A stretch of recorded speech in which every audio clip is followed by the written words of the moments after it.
वालेकुम dear students, उम्मीद है आप सब खैरियत से होंगे। आज हमने अपना पार्ट नंबर 3 यानी ब्रांचेस ऑफ बायोलॉजी पढ़नी है, क्लास 9th और chapter number 1 the science of biology. जो आज हमारी ब्रांच है डेट इज़ इकोलॉजी। इकोलॉजी क्या है? जैसे इसका नाम भी शो कर रहा है कि जिसमें हम इकोसिस्टम के बारे में पढ़ेंगे। तो ये वो ब्रांच है जिसमें हम एक जानदार का और उसके माहौल के साथ क्या ताल्लुक़ है इस चीज़ के बारे में स्टडी करेंगे। Ecology is a branch of biology date deals with in relationship between organism and their environment के एक ऑर्गेनिज्म का उसके माहौल के साथ क्या ताल्लुक़ है, वो किस ब्रांच में आप ट्रीट करेंगे? इकोलॉजी में। अब इकोलॉजी का क्या स्कोप है? इकोलॉजी हमें कहाँ तक मतलब इसको कवर करती है अपने स्कोप को? टू कंजर्व बायोडाइवर्सिटी को महफूज यानी कंजर्व करने के लिए, एंड एड्रेस इन्वायरमेंटल प्रॉब्लम, और अगर किसी भी तरह के माहौलियाती कोई मसाइल हैं जिसमें एयर पोल्यूशन वगैरह आ जाता है, स्मोक आ जाता है, तो ये सारा कुछ हम किस ब्रांच में रीड करेंगे? इन इकोलॉजी में। अगर इसकी एग्जांपल में देखा जाए तो फूड चेन है। फूड चेन हम पढ़ते हैं जहाँ पर एक ऑर्गेनिज्म दूसरे ऑर्गेनिज्म को, फिर तीसरा ऑर्गेनिज्म दूसरे ऑर्गेनिज्म को खा लेते हैं। इसी तरह एक चेन से नेक्स्ट ये एनर्जी और न्यूट्रिएंट्स ट्रांसफ़र हो रहते हैं।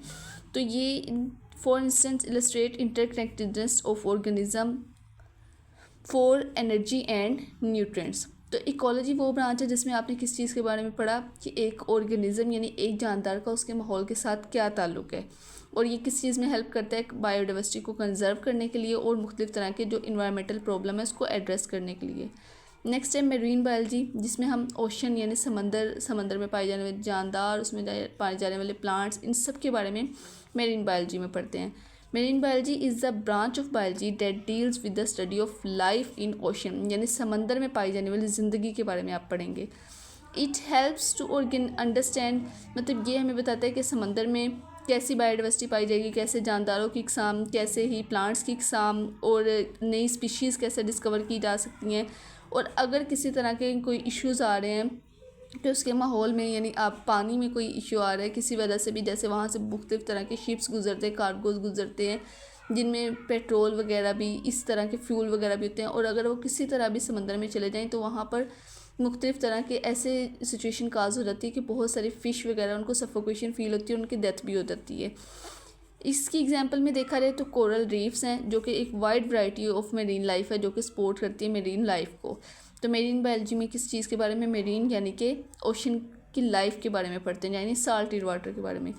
पैथोलॉजी यानी वो ब्रांच है जिसमें हम पैथोजेंस के बारे में, पैथोजेंस क्या होते हैं? वो जो कि मुख्तलिफ तरह के इंसान के अंदर जाके मुख्तलिफ तरह की डिजीज़ काज कर देते हैं, वो living organism.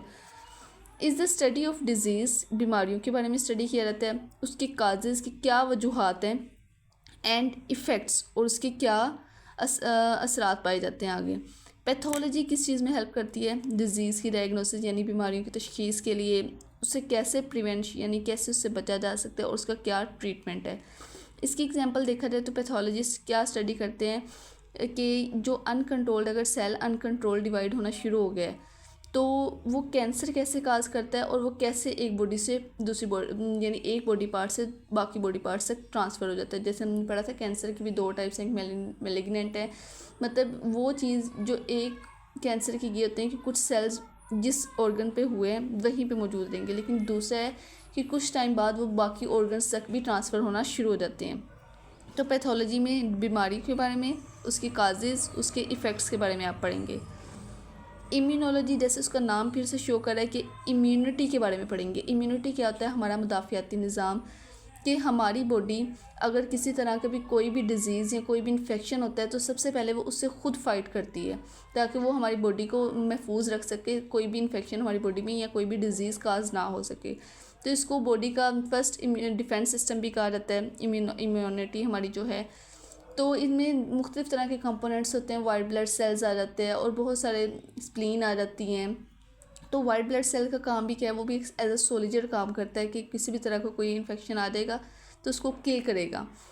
The branch in which we study the component of immune system, की इम्यून सिस्टम की क्या कंपोनेंट है और उसका क्या रोल है हमारे किसी भी तरह की अगर कोई डिजीज़ आती है तो उसके ख़िलाफ़। तो इम्यूनोलॉजी में किस चीज़ के बारे में पढ़ते हैं? कंपोनेंट ऑफ इम्यून सिस्टम के बारे में। अब इम्यूनोलॉजिस्ट जो इम्यूनिटी के बारे में पढ़ते हैं, डेवलप वैक्सीन्स, मतलब मुख्तलिफ तरह की, जैसे अगर कोरोना की ले ली जाए तो इम्यूनोलॉजिस्ट ने क्या काम किया था कि कोरोना की वैक्सीन प्रिपेयर की थी। ट्रीट ऑटो इम्यून डिजीज़ मतलब खुद ब खुद होने वाली बीमारियों को कैसे ट्रीट किया जा सकता है, और इम्प्रूव इम्यून रिस्पॉन्सेज टू, और मतलब कि अगर किसी तरह का कोई इन्फेक्शन आ जाए तो हमारी बॉडी खुद से उसको बेहतर रिस्पॉन्स दे सके ताकि उससे बचा जा सके। नेक्स्ट है फार्माकोलॉजी, जिसमें जैसे फार्मेसी जहाँ पर अद्वियात पाई जाती हैं, तो यहाँ पर भी वही है कि ड्रग्स के बारे में और उसका क्या इफेक्ट है हमारी बॉडी के ऊपर। In which we study drugs and their effects on the body. ये किस चीज़ में हेल्प करती है? It help in development of new drugs, यानी नई अगर कोई बीमारी की तशखीस हुई है तो उसके लिए नई अद्वियात ही चाहिए होंगी, तो उनकी नई मेडिसिन कैसे बनाई जा सकती हैं, या अगर पिछली कोई प्रीवियस मेडिसिन है जो कि इतनी फ़ायदेमंद नहीं थी तो उसको कैसे मज़ीद बेहतर बनाया जा सकता है। फॉर एग्जांपल में देखा जाए कि हम अगर कोई बैक्टीरियल इन्फेक्शन है तो उसके लिए एंटीबायोटिक प्रिस्क्राइब की जाती है, तो new antibiotics are developed and that are use to kill, जो कि किस चीज़ को मारने के लिए इस्तेमाल करते हैं हम बैक्टीरिया को, या तो बैक्टीरियल इन्फेक्शन की ट्रीटमेंट के लिए भी इस्तेमाल किया जाता है। तो फार्माकोलॉजी है जहाँ पर हम एक अद्वियात, उसके इफ़ेक्ट्स क्या है हमारी बॉडी पर, और सब कहाँ पढ़ते हैं, pharmacology. Ecology between living organism and environment. Marine biology life of ocean. Pathology pathogen, उसकी causes effect. Immunology component of immune system. Pharmacology study of drugs and their effect. यहाँ पर मैंने इसको थोड़ा सा ब्रीफ किया है ताकि आपको याद रहे। इकोलॉजी एक ऑर्गेनिज्म का उसके इन्वायरमेंट के साथ क्या ताल्लुक है, relationship between organism and their environment, जैसे कि इसके एग्जांपल में क्या था, food chain. Marine biology life in ocean यानी समंदर में पाई जाने वाली, जिसमें क्या एग्जांपल थी, कोरल रीफ्स। पैथोलॉजी पैथोजेंस यानी डिजीज़, उसके क्या इफ़ेक्ट्स हैं और क्या काजेज़ हैं, इन सबको आप पैथोलॉजी में पढ़ेंगे। इम्यूनोलॉजी यानी कि कंपोनेंट ऑफ इम्यून सिस्टम और उसका क्या रोल है, हर कंपोनेंट का क्या रोल है। Next one is pharmacology, drugs, उसकी काजेज़, उसके इफ़ेक्ट्स और नई अद्वियात कैसे बनाई जा सकती हैं, ये सारा हम फार्माकोलॉजी में पढ़ेंगे। तो ये आपकी थी कुछ ब्रांचेस, प्रीवियसली भी हमने इसको 3 पार्ट्स में डिवाइड करके कंप्लीट किया है। उम्मीद है आप सबको समझ भी आ गई होगी। ओके, मिलते हैं नेक्स्ट लेक्चर के साथ। अल्लाह हाफिज़।